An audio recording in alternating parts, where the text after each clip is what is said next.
안녕하세요. 사랑하는 성도님, 일주일 동안 건강하고 평안하게 지내셨나요? 2026년도 1월도 어느덧 마지막 주일입니다. 2026년 첫 한 달 어떻게 지내셨습니까? 하나님의 함께하심과 인도하심을 만끽하는 한 해가 되기를 다시 한번 간절히 소원합니다. 오늘은 느헤미야 6장 15절 말씀, 성벽 공사는 52일 만인 엘룰월 25일에 끝났다는 말씀을 가지고 예루살렘 성벽을 다시 세웠어요라는 제목으로 함께 하나님 말씀을 나누겠습니다.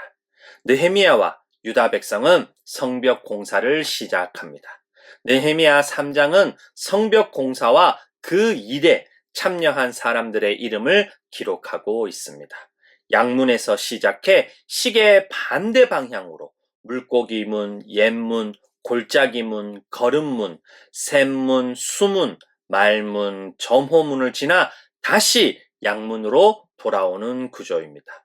양문은 성전과 연결되어 있어서 희생양을 들여보내는 문입니다.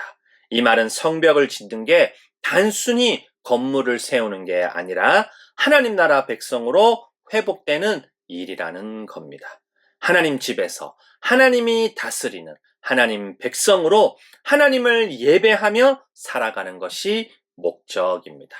성벽을 짓는 일에는 다양한 지역, 가문, 신분, 그리고 재능과 직업을 가진 사람들이 함께 합니다. 심지어 여자들도 참여합니다.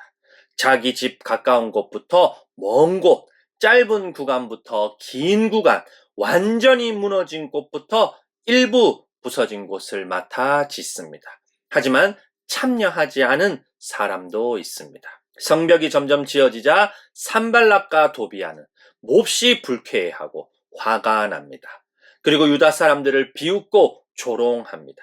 느헤미야는 이방 사람들의 비웃음과 조롱 앞에서 하나님께 기도하고 유다 사람들은 성벽 짓기를 계속합니다.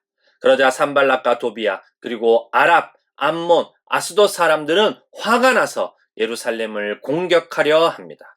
느헤미야는 하나님께 기도하고 경비병을 세워 밤낮 지키게 합니다. 하지만 계속되는 비웃음과 조롱 그리고 공격 소문으로 유다 사람들의 힘이 점점 빠집니다. 이방 사람들이 쳐들어올 거라는 소문이 10번이나 들리자 유다 사람들은 두려워합니다. 느헤미야는 가문별로 무장시켜 배치하고 하나님을 기억하라고 말합니다. 방해자들은 자신들의 공격 계획이 새 나갔다는 걸 알게 됩니다. 성경은 하나님이 그들의 계획을 헛되게 했다고 이야기합니다. 성벽 짓기는 계속됩니다. 반은 일을 하고 반은 무장을 합니다. 짐을 나르는 사람은 한 손으로는 짐을 나르고 다른 한 손으로는 무기를 듭니다. 그런데 이런 가운데 유다 사람들 사이에서 원망의 소리가 커집니다.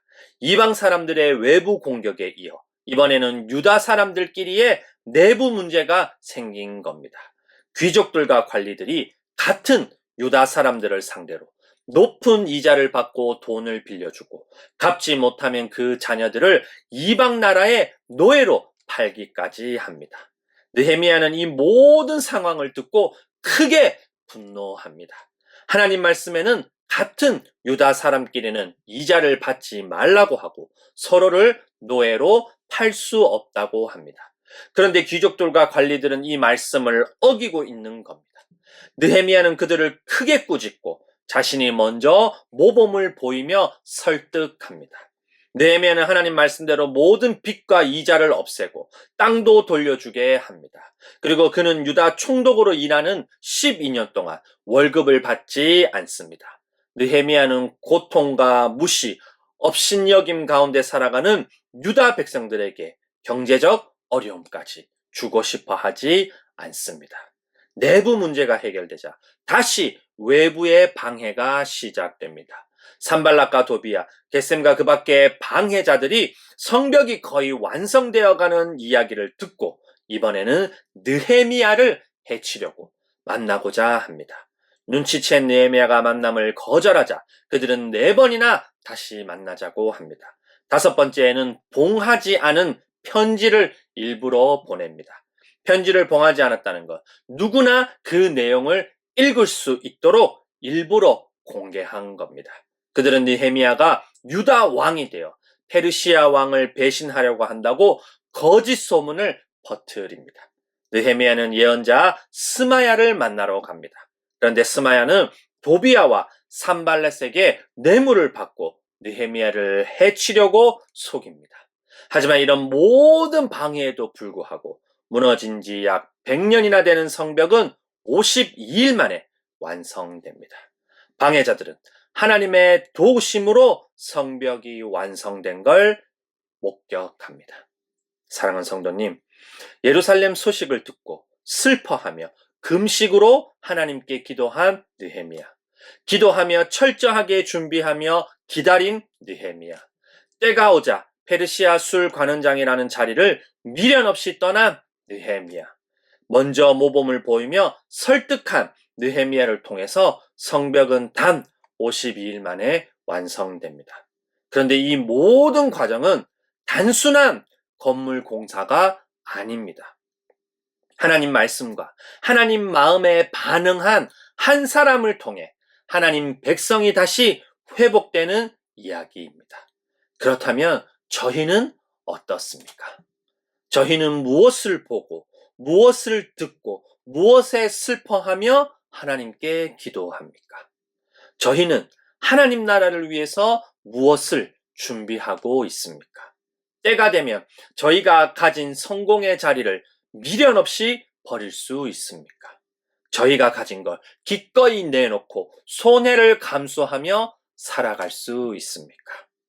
저희에게 정말 소중한 건 무엇입니까? 하나님 나라를 위해 이 모든 걸 과연 할 수 있습니까? 느헤미야처럼 하나님 말씀과 마음에 반응한 사람들이 있습니다. 바로 선교사님들입니다. 옛날 미국이나 영국에서 조선으로 선교를 떠난다는 것, 다시는 가족을 못 볼 수도 있고 죽음을 각오해야 하는 일입니다. 선교사님들은 그 위험을 감수하고 하나님 나라를 위해 자신들을 헌신합니다. 그들은 조선 땅에 학교와 병원을 세우고 병든 사람을 고치고 배우지 못한 사람을 가르치고 여성을 존중하고 가난한 사람들에게 예수님을 실제 삶으로 보여줍니다. 그때 세워진 학교와 병원이 지금의 연세대, 이화여대, 숭실대, 계명대, 그리고 세브란스 병원, 동산병원 등입니다. 하지만 그때 위생은 나쁘고 음식도 입에 맞지 않고 낯선 풍토병과 전염병으로 선교사님들의 가족, 특히 어린 자녀들이 많이 병들어 죽습니다. 서울 양화진 외국인 선교사 묘원에는 145명의 선교사님들이 안장되어 있고 그중 55명이 가족들입니다. 느헤미야가 예루살렘으로 돌아가 무너진 성벽을 세운 것처럼 선교사님들이 자신의 나라와 가족을 떠나 가난과 질병으로 죽어가는 조선에 온 것처럼 예수님은 하늘 보좌를 버리고 죄와 죽음으로 무너진 저희와 하나님의 관계를 다시 회복시키기 위해 이 땅에 온 겁니다. 빌립보서 2장 5절에서 8절과 요한복음 20장 21절을 함께 읽어보겠습니다. 여러분 안에 이 마음을 품으십시오. 그것은 곧 그리스도 예수의 마음이기도 합니다.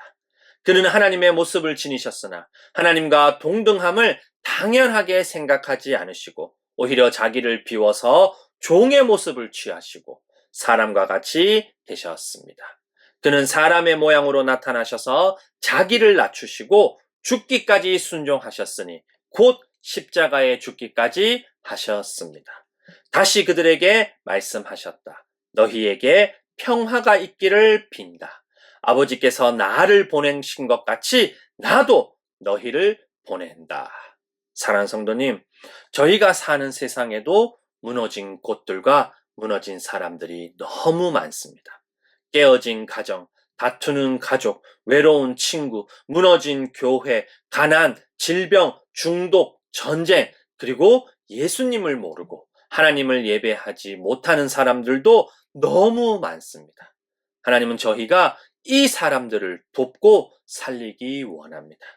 느헤미야처럼, 선교사님들처럼, 그리고 예수님처럼 저희 자신의 일만 돌보지 않고 다른 사람들의 일도 돌보며 포로된 사람들에게 해방을 선포하고 눈먼 사람들에게 눈뜸을 전하고 억눌린 사람들을 풀어주는 저희 모두가 되기를 간절히 소원합니다.